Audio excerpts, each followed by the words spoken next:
Guys, it's Wayne here, and today I want to talk about how you can improve your bedside manner to get the most out of patient care and how you can be the best practitioner you can be. I would say one of the most important things working as a medical professional is bedside manner, and the only reason why is because it creates really good communication between you as a practitioner and the patient. All right, when you have this really good rapport with the patient, it has shown that you actually develop a better plan of care and actually get a better outcome for the patient versus just pulling teeth. All right, when you go with that route, it actually makes things a lot easier for you, okay, and it makes things easier for the patient. Stress levels go down. You're not trying to fight the patient. It's not like you're trying to make them do certain things, but you really want to kind of explain why you're doing a certain procedure or why they're here, explain their injuries or their diagnoses, and really just kind of lead them along the way.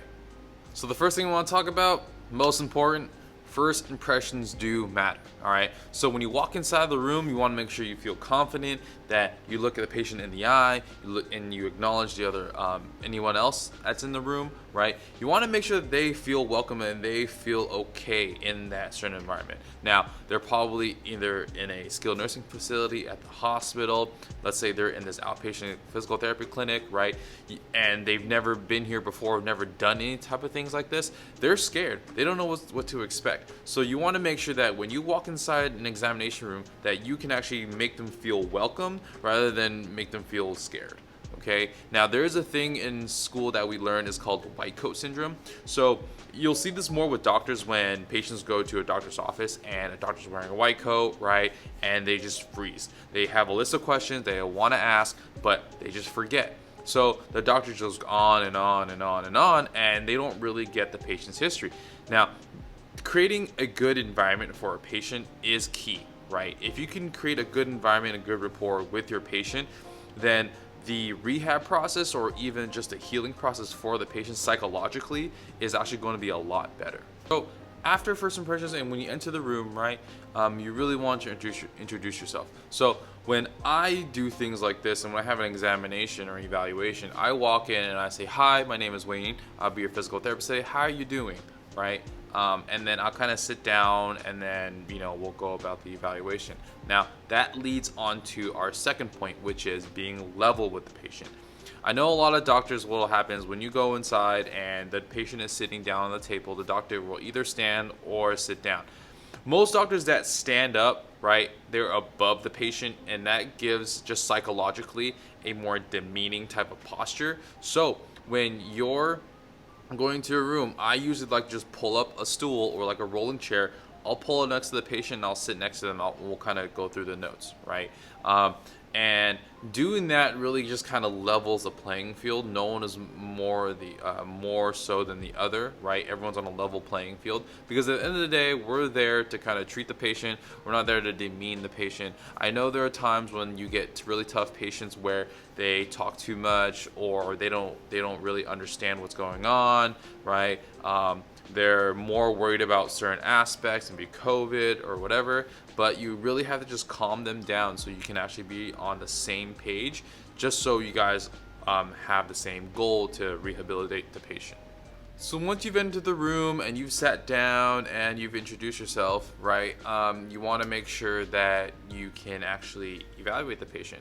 So when it comes down to it, and I've seen this way too many times, and I was definitely at fault with this, especially in the beginning, was that I use a lot of medical terms. The patient needs to understand what you're saying and how you're explaining it, okay? You're not talking to some other doctor or some other nurse, and even then, when you're working with those people, you don't want to do that, right? They're going to feel like, oh, who's this guy, right? He's trying to be snobby and be that much smarter than me.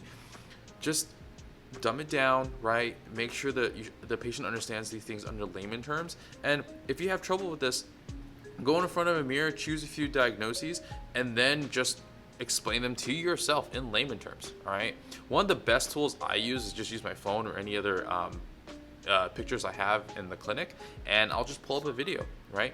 And then I'll show them, hey, well, this is what this looks like, right? And this is the muscle that hurts, and this is what it's supposed to do, but this is what you're doing, right? Whether it's a mechanical issue, right? Or it's a neurological issue, whatever, all right? One of the best tools I use is Anatomy 360, I believe, and I'll go in and I'll zoom in onto a shoulder, a knee, their neck, their back, whichever body part, and then we'll just minimize it down to either the bone, the muscles, the joint, whatever, and then we'll go from there. And when you give this type of care, right, most doctors and most medical professionals don't have the time to do this. So as a medical professional or as a physical therapist, for me, right, I can actually sit them down and say, hey, this is what's going on, this is what we're going to do, and then this is how we're going to do it. Right? And when you lay the lay of the land, right, you give them a bigger picture and then you break things down for them, it actually makes it easier for the patient to digest what's going on, right? And when they're able to do that, then your plan of care for the patient then becomes a lot easier, all right? And also your patient becomes a little bit more compliant with the exercises and the plan of care, and then it makes you happy, it makes the patient happy, and then you get less burnt out. So I know we talked a lot about the examination room, but once we get out of the examination room, or if it's just a follow-up visit, especially in an outpatient clinic like this, you want to make sure the patient is comfortable, okay? So most of the patients that I get, it's their first time in physical therapy, and they're really scared. They don't know what to expect, and especially with COVID-19 going around right now, you have to make things and make them feel that it is safe to come in here, all right? Like for my clinic, we make sure we check the temperature, their O2 stat and heart rate. We also make sure that you take down a questionnaire. We social distance everyone, and we make our schedule enough just so that we're not, bodies on over bodies. Okay. And you really have to understand your patient when they come in, and you have to just say hi, right? Acknowledge them, and you kind of ask them, hey, how they're doing, how's their knee, how's their back, or how's their shoulder, and then you ask them little things that they talk to you about when they're in the examination room or when they're out here, right? You have to really understand your patient, and you'll really have to get to know them, because everyone's different. Bodies don't read textbooks, okay?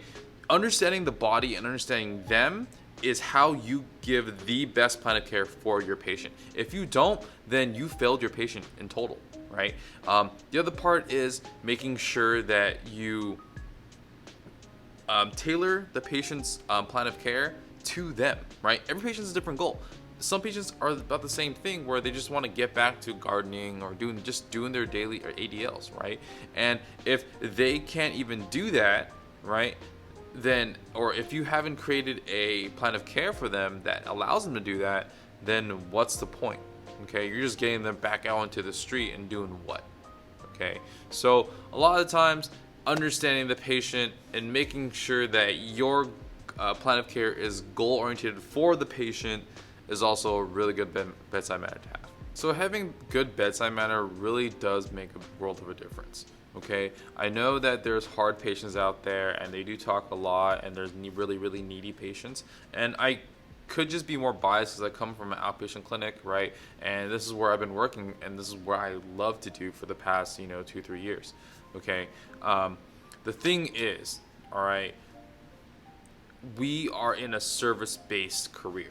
Okay, especially for me as a physical therapist. All right, we provide a service and we get paid for it.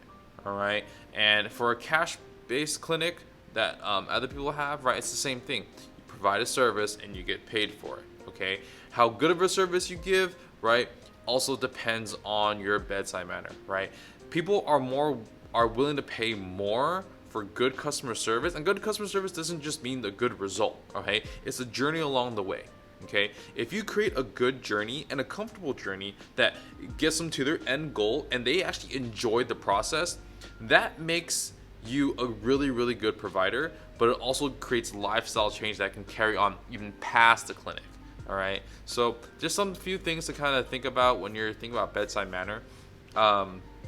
And saying so, right, I would hope that every one of you that's watching that wants to be a physical therapist or a medical professional, right, that all of you guys create good bedside manner. All right, it is probably one of the most important things that I wasn't really taught, but I actually learned over time, and that's how you create probably the best experience in your clinic or in your practice.